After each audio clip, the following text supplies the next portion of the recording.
Good morning students. हम लोग पढ़ रहे हैं क्लास 9 साइंस और बायोलॉजी की पहला चैप्टर है। उसमें इसके पिछले वीडियो में हमने जो वीडियो रिकॉर्ड किया हुआ था उसमें आपको बताया था कि सेल की डिस्कवरी कैसे हुई, सेल क्या होती है और कुछ यूनिसेलुलर एनिमल्स के बारे में हमने आपको बताया हुआ था। आज आप बोर्ड पे देख रहे होगे कुछ डायग्राम बने हुए हैं, ये सब एक सेल है और हम आज आपको ये बताने जा रहे हैं कि कौन सी सेल कैसे होती है, मतलब फंक्शन क्या करती है सेल, फंक्शन के बेस पर सेल किस तरह से होती है, फंक्शन के बेस पर। तो आप यहाँ देख रहे होगे, ये यहाँ पर देखिए तो ये आपको एक सेल दिख रही है, इस जगह पर एक सेल दिख रही है जो स्पिंडल लाइक सेल है। स्पिंडल मतलब इसका जो सिरा है ये नोकीला है और बीच में फूला हुआ है, तो स्पिंडल शेप कहा जाता है इसको। तो ये अपने आप में एक सेल है, ये मसल सेल है, मसल सेल, स्मूथ सेल्स कहते हैं इसको, स्मूथ मसल सेल इसको बोला जाता है, smooth muscle cell. Smooth muscle cells का मतलब होता है सेल, अभी आपको मस्कुलर टिश्यू में आपको बताएंगे अभी आगे, जस्ट थोड़ा इसके बाद वाला जो चैप्टर है। स्मूथ मसल सेल्स हमारे विसरल ऑर्गन्स में पाए जाते हैं, जो अंदर के ऑर्गन्स होते हैं, जो बोन से कनेक्टेड मसल्स नहीं होती। जैसे हमारी हाथ पैर की मसल जो होती हैं ये वॉलेंट्री मसल्स हैं, और ये क्या करती हैं कि इनका ये स्मूथ मसल्स जो होती हैं ये बोन से कनेक्ट नहीं रहती, ये हमारे इंटेस्टाइन जैसे अंदर के जो ऑर्गन्स होते हैं, जैसे इंटेस्टाइन हो गया, इंटेस्टाइन पूरी इंटेस्टाइन जो होती है वो इन्हीं मसल्स की बनी होती है, स्मूथ मसल्स की बनी होती है। यहाँ तक कि आप हार्ट भी कह सकते हो, लेकिन हार्ट जो एक स्पेशल मसल्स की बनी होती है उसको कार्डिक मसल्स कहते हैं, जो हमारे अपने वश में नहीं होती, हमारी इच्छा शक्ति में के कंट्रोल में नहीं रहती, तो उसे कहते हैं smooth muscle cell, muscular tissue में आते हैं। जैसे और आप मान लीजिए कि हमारा यूरिनरी ब्लैडर हो गया, गैल ब्लैडर हो गया, फीमेल का यूट्रस हो गया, जेनाइटल ऑर्गन्स हो गए, यहाँ की जो मसल्स होती हैं वो इसी तरह की सेल से बनी होती हैं। यानी ये मसल्स हम कंट्रोल नहीं कर सकते। जैसे हमारी आंखों की सिलरी बॉडी है जो पीपल्स को छोटा बड़ा करती हैं, हम चाह कर भी कुछ नहीं कर सकते। जब इनको जैसे हम क्या कहते हैं फूड लिया, जैसे वो हमारे इंटेस्टाइन में जाता है तो जो स्टमक होता है, स्टमक इसी स्मूथ मसल से बने होते हैं और वो पेरिस्टालसिस मूवमेंट करता है और क्या करता है वो फूड को इस तरह से पेरिस्टालसिस मूवमेंट से उसमें एंजाइम्स मिलाना शुरू कर देता है और पूरे इंटेस्टाइन में जिगजैग मूवमेंट होता है इस तरह से, यानी फूड को नीचे की तरफ ढकेलते जाते हैं।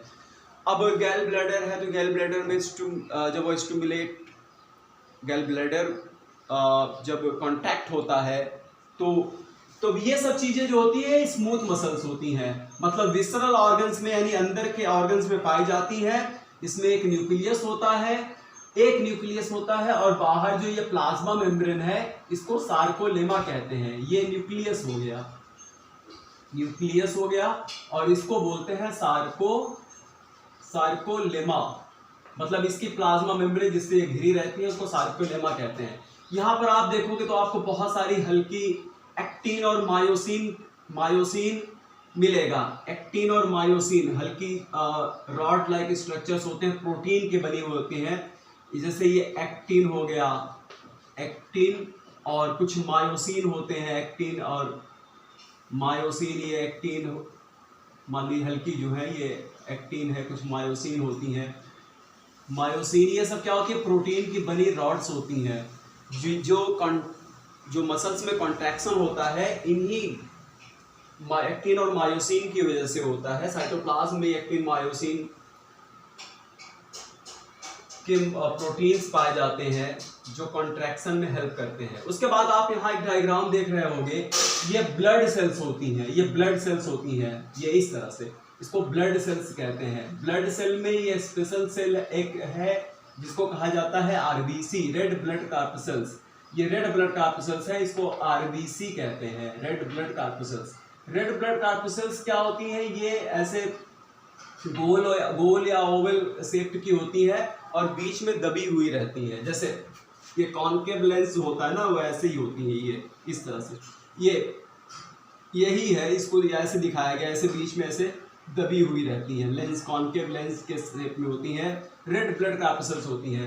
रेड ब्लड कार्पसेल्स यानी ब्लड को बनाने वाली सेल्स होती है। इसकी खास बात ये होती है कि इसमें न्यूक्लियस नहीं होता। अगर आपसे क्वेश्चन पूछ ले कि बताओ एक ऐसा एनिमल सेल को बताओ जिसमें न्यूक्लियस नहीं होता, तो वह है आरबीसी। लेकिन सबकी आरबीसी नहीं, केवल मैमल्स की आरबीसी। मैमेलियंस उनको कहते हैं जो जन्म के बाद अपने बच्चों को दूध पिलाते हैं, मेमरी ग्लैंड्स उनके अंदर होती है, उनको मैमेलियंस कहा जाता है। जैसे गाय, भैंस, बकरी, खरगोश, चूहा, यहाँ तक कि ह्यूमन बीइंग, हम लोग भी क्या आते हैं, मैमेलियंस में आते हैं। हम लोग को जिस फाइलम कॉर्डेटा के ग्रुप मैमेलियंस में रखा गया है, तो हम क्या करते हैं, जैसे ह्यूमन बीइंग है तो इसकी फीमेल्स क्या करती हैं, विविपैरस होती हैं, बच्चों को जन्म तो देती हैं लेकिन उसके बाद फिर वो दूध पिलाती हैं। तो मेमोरी ग्लैंड्स पाई जा रही हैं, इसलिए इसको मैमेलियंस कहते हैं। तो सब के आरबीसी में नहीं, खास जो मैमेलियंस होते हैं, मैमेलियंस की आरबीसी जो होती है वह नॉन न्यूक्लिएटेड होती है, उसमें न्यूक्लियस नहीं होता। तो ये क्वेश्चन आप इसको देखो, यहाँ से क्वेश्चन बन सकता है कि एक ऐसी सेल का नाम बताइए जिसमें न्यूक्लियस होता ही नहीं है, तब आप सीधे सीधा कह दो कि मैमेलियंस की आरबीसी। मैमेलियंस की आरबीसी जो होती है वो नॉन न्यूक्लिएटेड होती है, उसमें न्यूक्लियस नहीं होता। इसके अंदर हीमोग्लोबिन भरा होता है। इस हीमोग्लोबिन क्या होता है, आयरन कंटेनिंग प्रोटीन होता है जो ऑक्सीजन और कार्बन डाइऑक्साइड को कैरी करता है। तो ये हीमोग्लोबिन जो होता है, इसमें हीमोग्लोबिन होता है, आरबीसी के अंदर हीमोग्लोबिन भरा, ज्यादा हीमोग्लोबिन आए इसीलिए ये न्यूक्लियस इसमें नहीं रहता। और ये हीमोग्लोबिन एक आयरन कंटेनिंग पिगमेंट होता है, और आयरन होने की वजह से जो ब्लड का कलर जो रेड कलर होता है वह इन्हीं आरबीसी की वजह से होता है।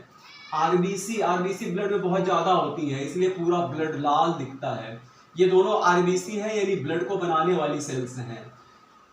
और आप एक चीज जान लो, जो कैमल होता है ना, कैमल भी एक तरह का मैमल्स है, लेकिन कैमल्स के जो आरबीसी होती है वह न्यूक्लिएटेड होती है। एक एक्सेप्शन है, कैमल को छोड़ करके जितने भी मैमेलियंस होंगे वो सब की आरबीसी में न्यूक्लियस नहीं होता, तो बीच में दबी हुई रहते हैं। जैसे आप अल्पेनलिब टॉफी खाते हो, अल्पेनलिब देखो गोल रहती है, बीच में दोनों तरफ से पिचकी हुई दबी हुई रहती है, तो उसी तरह से ये रहती है।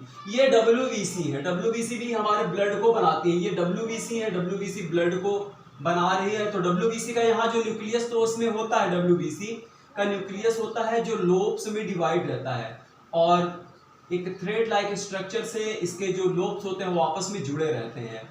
ये देखो, ये डब्ल्यूबीसी, इसको डब्ल्यूबीसी कहा जाता है, वाइट ब्लड कार्पसेल्स कहा जाता है। तो ये रहा, मतलब हमारे ब्लड में पाई जाने वाली सेल्स हो गई। ये आप देख रहे हो यहाँ पर भी क्या है, ये भी एक तरह की डब्ल्यूबीसी है। तो इसका न्यूक्लियस देखो, न्यूक्लियस अलग अलग तरीके का है, सबका न्यूक्लियस अलग, इसका लोब्स में बटा है, इसका न्यूक्लियस ये इस शेप में है। तो इसमें तो डब्ल्यूबीसी में भी न्यूक्लियस होता है। तो इस तरह से ये जो आप चार डायग्राम देख रहे हो, ये हमारी ब्लड की सेल्स हैं जो ब्लड को बनाती है। उसके बाद आप यहाँ एक डायग्राम देख रहे हो इस तरह से, ये ऐसे डायग्राम आप देख रहे हो, ये जो होती है ना हमारा ब्रेन को बनाने वाली सेल्स होती है। यानी आपको यहाँ सेल देखो, कौन सेल कैसे अपने फंक्शन के अकॉर्डिंग वो उनका शेप और साइज होता है। तो ये जो होता है ये हमारे ब्रेन को बनाती है। ब्रेन पीछे की ओर आकर के, मतलब लंगाटा की तरफ से आकर के एकदम रॉड लाइक हो जाता है, जो रीढ़ की हड्डी होती है, वर्टिब्रल कॉलम या बैकबोन, उसके अंदर भरा रहता है। यानी ब्रेन जो होता है पीछे एकदम पतला रॉड जैसा हो जाता है, जो स्पाइनल कार्ड के अंदर, जो स्पाइनल कार्ड बनाता है, जो वर्टिब्रल कॉलम रीढ़ की हड्डी के बीच में भरा रहता है। और हमारी नर्व्स जो इम्पल्स को ले जाती हैं और ले आती हैं, जैसे आपको यहाँ पर अगर पिन चुभो दें तब आपको जो दर्द की फीलिंग होती है वो नर्व्स हमें यहाँ पर इसको स्पाइनल कार्ड में ले जाती है और फिर वहाँ से इम्पल्स को ले आती हैं, तब हमारे अंदर इसमें रिएक्शंस होते हैं, फिर रिफ्लेक्स एक्शन उसको बोलते हैं। तो कहने का मतलब ये है कि ये नर्वस सिस्टम को बनाने वाले जो सेल्स होती है वो सेल्स को नर्व सेल कहते हैं। इसका नाम क्या है, इसका नाम है नर्व सेल, इसको नर्व सेल बोलते हैं। नर्व सेल कहिए, नर्व सेल, या इसको न्यूरॉन भी कहते हैं। अभी आपको नर्वस टिश्यू में इसका स्ट्रक्चर मिलेगा। तो इसमें क्या होता है, इसमें देखो ये ऊपर वाला भाग जो होता है, ये आप देख रहे हो, ये साइटोप्लाज्म अंदर भरा रहता है और इसको साइटोन कहते हैं। इसमें यहाँ से ऐसे बहुत ज्यादा उंगलियों जैसे फिंगर लाइक प्रोजेक्शंस होते हैं, इसको डेंड्राइट्स कहते हैं। ये स्टुमुलस को ले आते हैं साइटोन तक में। जैसे आपको पिन चुभोया जाता है तो ये इसी साइटोन, इसी डेंड्राइट से होकर के वो यहाँ पर आता है स्टुमुलस। अब इसमें देखो ये इसको डेंड्राइट्स बोलते हैं। यहाँ पर एक न्यूक्लियस होता है, उसके बाद एक डेंड्राइट्स काफी लंबा होकर के ऐसे चला जाता है जिसको एक्सॉन कहते हैं। इसको साइटोन बोलते हैं, इसको साइटोन कहते हैं, इसको एक्सॉन कहते हैं। और एक्सॉन में ये न्यूरिलेमा होता है। इसके लिए आपको अभी आगे टिश्यू वाले चैप्टर में पढ़ाया जाएगा। कहने का मतलब ये देखो, ये क्या होते हैं, कई मीटर तक लंबी होती है, लंबी हो सकती है। सबसे लंबी सेल अगर आप पूछा जाए ह्यूमन बीइंग की सबसे लंबी सेल बताओ, तो ये लंबी ये जो होते हैं क्या है, ये नर्व सेल। हमारी बॉडी की जो ह्यूमन बीइंग की अगर सबसे लंबी सेल के बारे में अगर आपसे पूछा जाए कि आप सबसे लंबी सेल्स कौन सी होती हैं, तो आप नर्व सेल बता सकते हो। कुछ सेल्स इतनी लंबी लंबी होती हैं कि कमर से लेकर के पैर तक की लंबाई की नर्व सेल्स होती हैं, इतनी लंबी सेल्स होती हैं। तो ये नीचे की तरफ आकर के यहाँ पर एंड हो जाता है। तो इसके बारे में आपको आगे पढ़ाया जाएगा। ये एक्सॉन है, ये साइटोन है, साइटोप्लाज्म इसके अंदर भरा रहता है। तो ये डायग्राम आप जो देख रहे हो, ये सेल हमारे ब्रेन को बनाती हैं। ब्रेन और स्पाइनल कार्ड जो बना होता है इसी से बना होता है। और अभी आप आगे जाकर के सीखोगे कि न्यूरॉन में सेल डिवीजन नहीं होता है, यानी सेल में क्या होता है, एक सेल से 2 सेल बन जाती हैं, डिवीजन कहते हैं इसको। अभी आप क्लास 9th में भी आगे मिलेगा सेल डिवीजन, जब आप सेल का स्ट्रक्चर पढ़ लोगे तब सेल डिवीजन मिलेगा।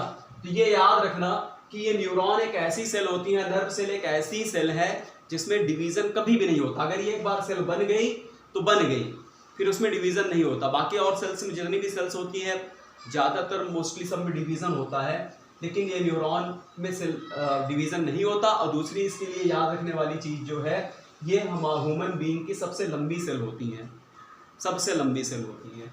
उसके बाद आप यहाँ पर एक सेल देख रहे होगे, इस तरह से एक ऐसी सेल देख रहे हो। ये जो सेल आप देख रहे हो, ये यहाँ पर देखो न्यूक्लियस किनारे की तरफ है, यहाँ पर न्यूक्लियस किनारे की तरफ है, अंदर ज़्यादा स्पेस रहता है। इसको कहते हैं फैट सेल।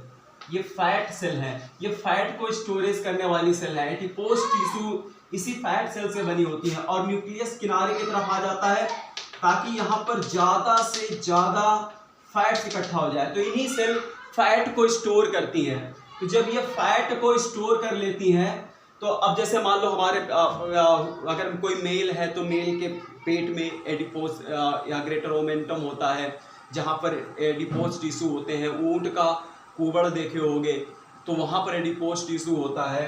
और क्या कहते हैं, फीमेल्स के पीछे साइड में फैट्स एडिपोज टिश्यू होता है। किडनी के चारों तरफ एडिपोज टिश्यू होते हैं।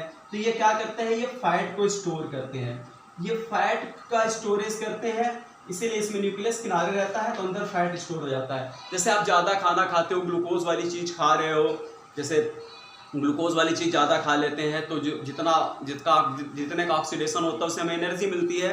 बाकी जो बचा हुआ ग्लूकोज रहता है वो फैट में कन्वर्ट हो जाता है और इसी फैट सेल में वो आकर के स्टोर हो जाता है। अब उसके बाद आप ये एक सेल देख रहे हो, इसमें कई ब्रांच इसकी निकली होती हैं, ऐसे प्रोजेक्शंस निकले होते हैं सेल्स में। तो ये बोन सेल है, हमारी बोन को बनाने वाली सेल है, इसको बोन सेल कहते हैं। ठीक है, ये बोन सेल है, यहाँ लिख दे रहे हैं, ये बोन सेल है, बोन सेल, ये बोन सेल है। और ये क्या करते हैं, पूरी हड्डियां जो हमारी होती हैं, हड्डियां इन्हीं सेल्स की बनी होती हैं। ये हड्डियों को बनाने वाली सेल्स हैं, बोन सेल्स कहा जाता है। कनेक्टिव टिश्यू में आप इसके बारे में और पढ़ोगे। तो अब यहाँ पर देखो कुछ सेल बाकी रह गया, आपको जान करके बड़ी हैरानी हो रही होगी कि देखो एनिमल को आप छोटे क्लास 8 7 में आपको पढ़ाया गया है बेबीपैरस या ओविपैरस एनिमल। ओविपैरस एनिमल उन्हें कहा जाता है जो एग ले करते हैं, जिसकी फीमेल्स जो होती है वो अंडे देने का काम करती हैं, एग ले करती हैं, उसको ओविपैरस कहते हैं। और जो बच्चों को जन्म देती हैं फीमेल्स, उसको विविपैरस कहा जाता है। तो आप सोच रहे होगे कि अंडे जो होते हैं वो केवल एग लेइंग एनिमल्स में ही होते हैं, जैसे मान लो क्या कहते हैं ये एग देने वाले अंडे एनिमल्स कौन कौन से, जैसे मछलियाँ हो गई, कुछ आपको देखो तो बर्ड्स जितनी भी हैं वो सब एग ले करती हैं। रेप्टाइल्स हो गए, एक सांप हो गया, क्या कहते हैं ये, क्रोकोडाइल हो गए, छिपकलियाँ हो गई, लिजार्ड हो गए, ये सब क्या करते हैं, ये सब एग लेइंग का काम करते हैं। तो वो अंडे देते हैं, तो इससे दिख जाता है कि भाई ये अंडे हैं, क्योंकि उनका एम्ब्रियोनिक डेवलपमेंट बाहर होता है, तो वो अंडे देते हैं और अंडे कुछ कैल्शियम कार्बोनेट से भी ढके रहते हैं। तो क्या आपको जानकर हैरानी होगी कि जो अपने बच्चों को दूध पिलाते हैं, मैमेलियंस जो होते हैं, उनके अंदर भी अंडे बनते हैं। जो फीमेल्स होती हैं वो भी अंडे बनाती हैं, उनमें भी एग रिलीज होता है। अब जैसे हम ही लोग बात कर लो, अपने ह्यूमन बीइंग की बात कर लो, हम लोग ह्यूमन बीइंग एनिमल हैं, लेकिन क्या हम लोग स्पेशल टाइप के मैमेलियंस हैं जिसको हम लोग को कहा जाता है ह्यूमन बीइंग। तो हम लोगों में भी क्या कहते हैं, एक मेल होते हैं, एक फीमेल होते हैं। तो मेल जो होती है, जो मेल होते हैं और जो फीमेल मैमेलियंस होते हैं, यानी ह्यूमन बीइंग में अगर फीमेल की बात करो तो फीमेल्स के ओवरी जो होती है ना, वो भी अंडे बनाती हैं। तो अंडा के इंसानों में भी बनता है। फीमेल जो होती है और फीमेल्स के अंदर भी अंडे बनते हैं, लेकिन उन्हें अंडा ना कह करके, उनको या एग ना कह करके उसको ओभम कहा जाता है या ओभा कहा जाता है।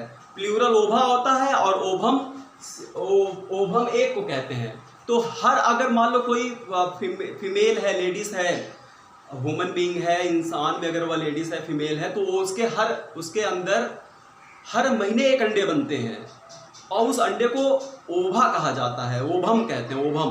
तो अंडा तो उनके अंदर ही बन रहा है। तो जो फीमेल होती है, जो उनके अंदर जो अंडे होते हैं, वो सबसे बड़ी सेल होती है ह्यूमन बीइंग की, और स्पर्म बनते हैं। तो अब आपको नेक्स्ट हम आपको बताने जा रहे हैं कि जो फीमेल के अंदर जो अंडे बनते हैं, जिसको ओभा कहते हैं, वो कैसे होते हैं, और जो मेल स्पर्म बनाते हैं वो कैसे होते हैं। तो आपका ये जो हमने आपको बताया, ये सब आपके एनसीईआरटी में ये सब डायग्राम बना हुआ है। तो अब नेक्स्ट डायग्राम हम आपको बनाने जा रहे हैं, फीमेल्स के अंदर जो एग बनते हैं, मतलब ह्यूमन बीइंग में, इंसान में जो फीमेल होती हैं वो भी अंडे बनाती हैं, लेकिन वो अंडे क्या होता है, बॉडी से बाहर नहीं निकलता, वो शरीर के यूट्रस के अंदर ही रह जाता है, यूट्रस में ही रह जाता है। और 12 घंटे से 24 घंटा उसकी लाइफ होती है, बस 12 घंटे 24 घंटे तक वो अंडे जिंदा रह सकते हैं फीमेल्स में। और 12 से 24 घंटे में अगर उनको स्पर्म मिल जाता है तो वही आगे जाकर के जाइगोट बना लेता है, एम्ब्रियो बना लेता है, फिर एक बेबी बच्चा बन जाता है। अगर वो स्पर्म नहीं मिलता तो वो अंडा 24 घंटे के अंदर वो क्या हो जाता है, वो अंदर ही उसकी डेथ हो जाती है और अंदर ही एब्जॉर्ब हो जाता है। मतलब अंडे होते हैं, लेकिन वो अंडा फीमेल्स जो होती हैं, अंडे अंदर ही उसके नष्ट हो जाते हैं। और उसके बाद अब आपको हम बताने जा रहे हैं कि ओभा और स्पर्म क्या होता है।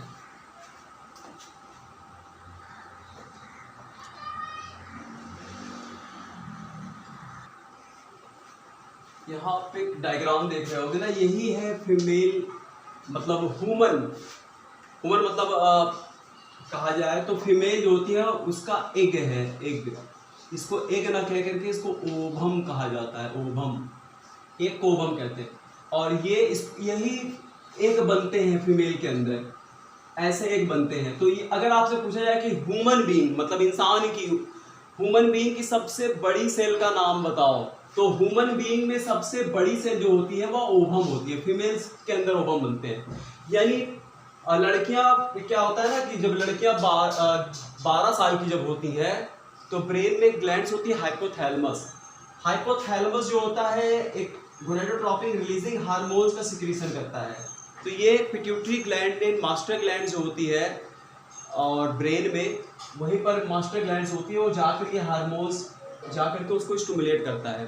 तो वहाँ से कुछ गोनेडोट्रोपिन हार्मोन्स का सिक्रीशन होता है, तो जिससे लड़कियों की प्यूबर्टी आ जाती है। और फिर 12 साल के एज में जब मेंस्ट्रुअल साइकिल उनमें स्टार्ट हो जाती है, तो मेंस्ट्रुअल साइकिल स्टार्ट होने के बाद वहाँ पर एग का